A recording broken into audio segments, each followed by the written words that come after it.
মুক্তিযুদ্ধ নিয়ে যে সমস্ত কল্পকাহিনী লেখা এগুলো 100 ভাগের 90 ভাগ মিথ্যা।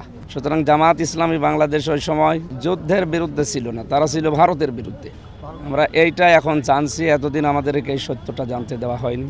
সুতরাং আজকের এই বিজয় র্যালি এই কারণেই যে আমরা 1971 সালে এই দেশের স্বাধীনতার পক্ষে, তো ভারতের যে আগ্রাসন এর বিরুদ্ধে ছিলাম, এ কারণে আমাদেরকে এরা বিরোধী বানিয়ে রেখেছিল। এবং আগামীর বাংলাদেশ আমরা ভারতের তাবেদার মুক্ত করে এ দেশকে স্বাধীন চেতা হিসাবে আমরা চলতে চাই আগামীতে। এইটাই আমাদের উদ্দেশ্য আজকের এই র্যালির। এবং আগামীতে বাংলাদেশ ঐক্যবদ্ধ থাকবে ইনশাআল্লাহ। আমরা মনে হয় দল মত জাতি বর্ণ ধর্ম নির্বিশেষে এদেশে যারাই জন্ম নেবে তারাই যেহেতু এদেশের সম্মানিত নাগরিক, সুতরাং সবাইকে নিয়ে আমরা এই দেশকে আবার এগিয়ে নিতে চাই। পেছনের ইতিহাস আমার মনে হয় পেছন দিকে টানা ঠিক না, পেছনে সব ভুলিয়ে সামনে আমরা নতুন ইতিহাস তৈরি করব, যেটা আমরা বলছিলাম। সুতরাং এখানে কোনো দল মত না থাকাই ভালো, সবাই আমরা এক বাংলাদেশি।